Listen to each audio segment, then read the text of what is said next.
Please welcome to the stage Megan Kelley.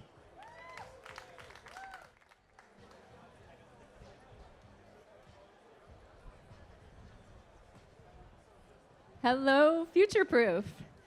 I am so excited to be here with you all. I'm going to be talking about a few ways in which we can all continue flourishing in a world that's going to be increasingly complemented by intelligent systems. So, my name is Megan. I lead a research team inside of Fidelity called the Fidelity Center for Applied Technology. And we were formed more than 25 years ago to watch the emerging technologies, the way the world's shifting, and to scan and test and build on the things that we believe will change the future of this industry. And we can do that ahead of the core business. So, there's a lot going on, obviously, in AI. And while we have an enormous amount of work in FCAT that's focused on really cutting-edge use cases of the new modes, all the way from topics like quantum computing to the next gen of on-chain finance, today I thought I'd focus more on the applied part of our talk. And we can talk. I'll get a little bit more into the wilder stuff, but I'll be in the booth later, at Fidelity booth. So if you want to talk more, I'm happy to do that. But let's kick off. So let's start by breaking some mental models around AI. Because that's really what it's going to take to be able to leverage a new technology and get out of the kind of narratives and allow us to imagine the possibilities of using these in new ways, finding these use cases. So I'd like everybody to just take a second and consider what is the first word that pops to your mind when I say the term AI. The very first word, you got it. I would venture to guess that it's chat or chat bot or chat ... or something, or maybe LLM. I don't know. These words have come into our vernacular in a huge way over the last 3 years, 2 or 3 years, I'd say. But I'd like you to kind of let go of the chat frame for the moment.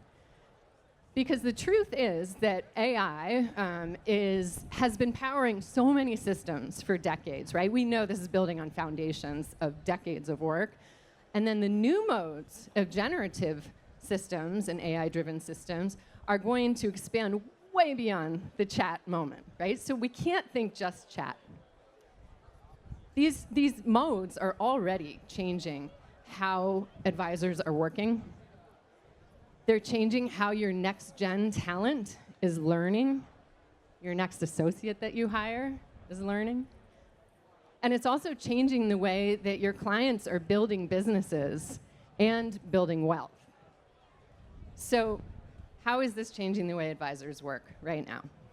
Well, we did a survey, our business partners here, and turns out in the efficiency use case, 76% of advisors who are using Gen AI are using it for writing assistance, note-taking, meeting prep. These are the tools you're hearing about. You've seen them all over the conference, right? 76% of advisors that we asked, now these were financial services professionals in all sorts of different roles in their firms. So that's the top use case right now. And they also said those that are using those tools for this purpose are freeing up 2 to 5 hours per week. So a good percentage of them are freeing up 2 to 5 hours per week. And you know the story there, right? Those are the 5 hours you could add to reaching out to your next set of prospects, which, by the way, are stack ranked by a very powerful engine driven by AI at this point. All of lead gen is about sourcing data from massive sets and building insights and serving them up to you for that next person to call. That is very much an AI story. So you could use those 5 hours to add 1 hour to every family conversation you're participating in that week. A whole hour, right? And they might be talking about some very complex estate planning questions, or you just want to dig in a little more. You can do that 5 times that week. Or you could be using the generative AI tools to dig into some due diligence about a potential firm acquisition target. Right, so this is already happening. These are lots of ways in which you have efficiency story. And the efficiency story is well told. I'm not going to spend any more time on it because it's out there, right? And like I said, we've heard about it today. It's built in. These kinds of tools are built into just about every major platform in the business at this point. So if you're not using it for these purposes, you can be, and you should be, and a lot of other advisors are. So let's get past the efficiency and get to what I think is the more kind of interesting and exciting part, where we get to talk about enhancement, right? So not just the work that we're doing right now in more quick and efficient ways, but what can these AI systems do to help us improve what we're doing right now? Not just do what we're doing, but how do we do it better? And I put together 4 kind of sets of concepts here I thought it'd be helpful to talk about. One of which is information retrieval, or search, if you're not a library science nerd like I am. So information retrieval, this whole world has changed, right? We've all felt it in our daily lives. You see the AI summary at the top, and you don't have to click the links. Always have to fact check, by the way. You will not hear me say anything otherwise. Always fact check. But information retrieval, you are now able to search for and consume and source an enormous amount of information that we could not at scale before. Now, how does this look in an actual system? It might look like you, and this is where chat does come in, but it can be a conversational chat, right? But it might look like you're sitting at your desk and you're saying, you know, I just got off a call. And you're talking to the system, by the way. This is me talking to the system. We had a client a number of years ago, I remember, and she was working on transitioning the ownership of her dry cleaning business to her son. And who was that consultant we talked with? Or what was the plan? What questions did we ask? Because I have a similar client I just got off the phone with. Okay, up come your results. If you have the system tuned the right way to your domain, your firm's specific knowledge base. And this is possible right now. Here's another one. I was on a call with a client, and he was talking about photonics, and I have no idea what that is. So please, whip me up a primer, and because I have to talk to this client next week about his investing idea. And by the way, take that report that just surfaced in about less than 2 minutes, by the way. Again, needs to be fact-checked. But take that report and make it into a podcast so I can listen to it on my lunch walk. And then I can ask questions of it dynamically and interactively. All right? You can learn in a format, you can consume this information in a format that works for you. That is new and very exciting. And the more facility you get going back and forth with these kind of systems and outputs, the more value you will get out of them, frankly. So the information retrieval world has changed.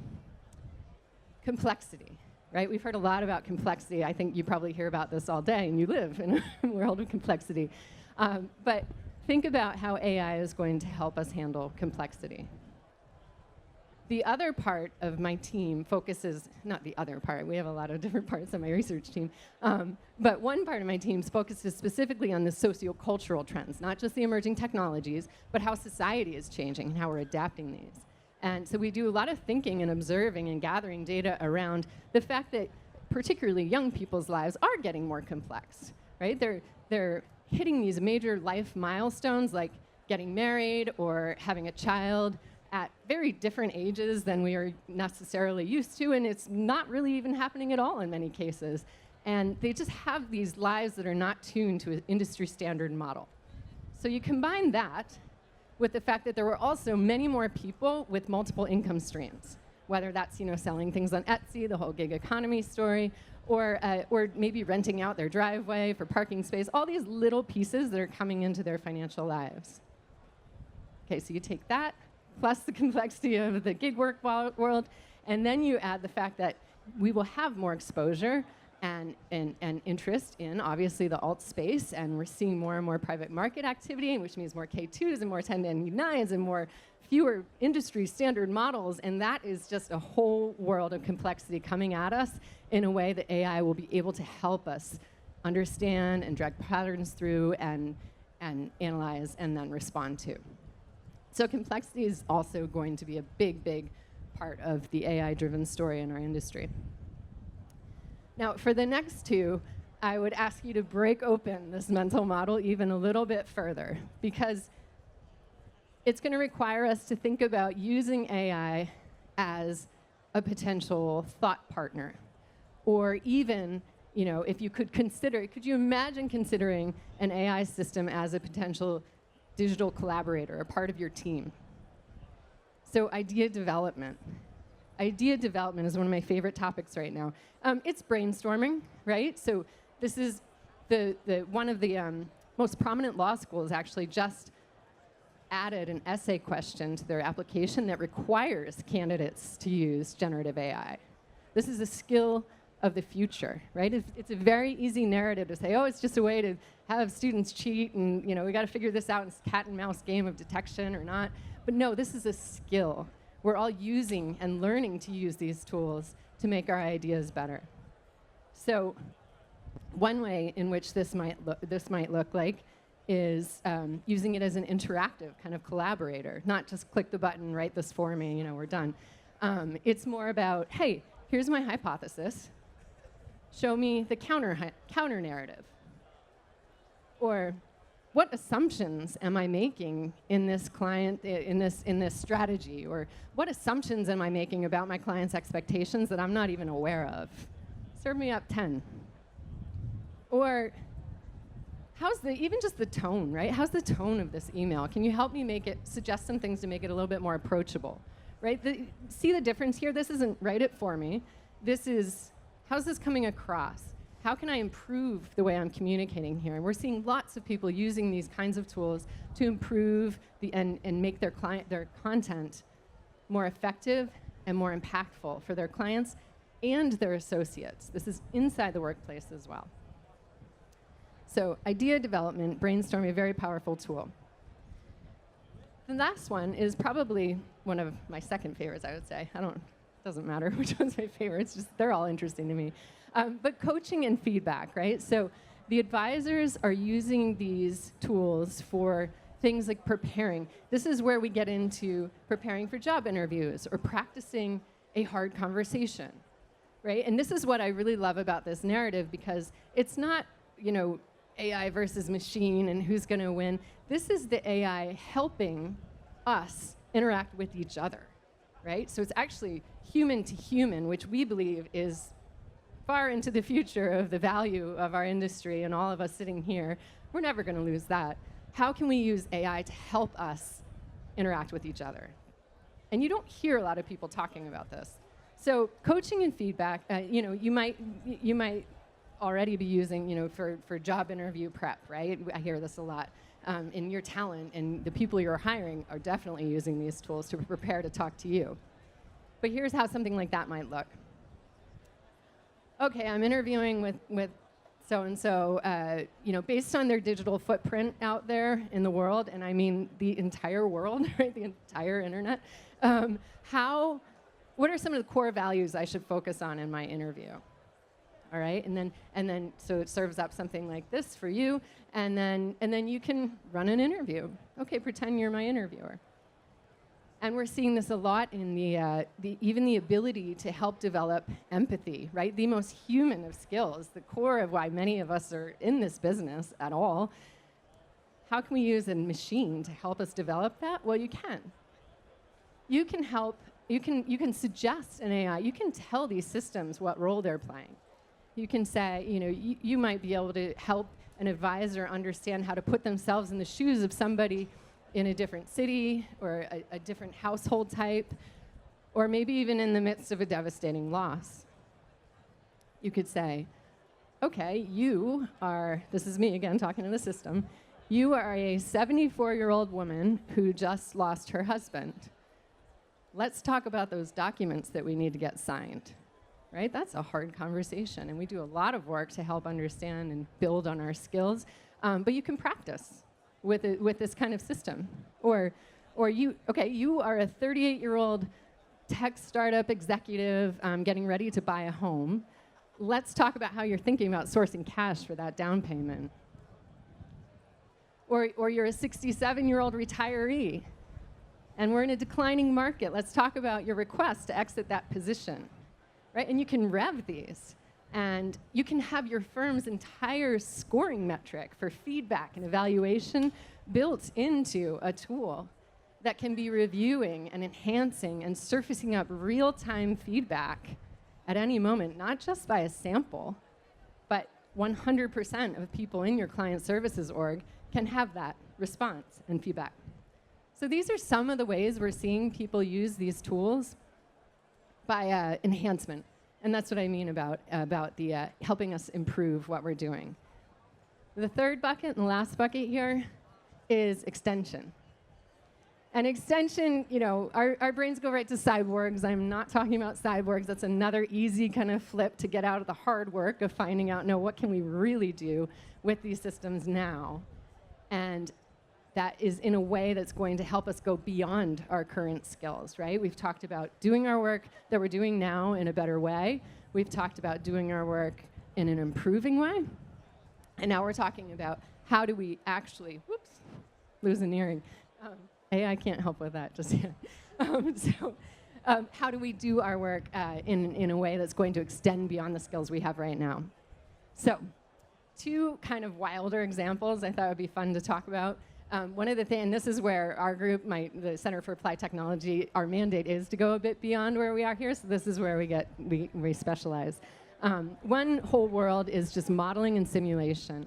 So there are so many things going on in the startup world and beyond about modeling, right? And we know modeling in this industry like nobody else. We have, obviously, market simulations. We have even weather patterns. We've got supply chain, you know, all the kind of digital twin world that you hear about. But what's really cool right now that we're seeing out in the field is people using generative systems to build true models of whatever they're looking at a very granular level, right? We're talking about true verisimilitude of every tree in a timber stand or every blade on a wind turbine.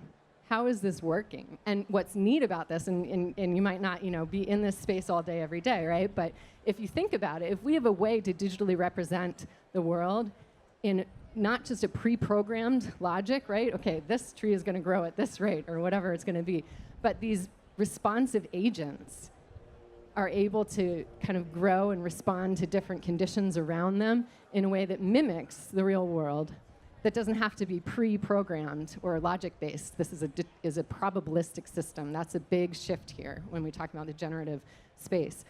So we have a way to look at a system that's responding to each other and observe.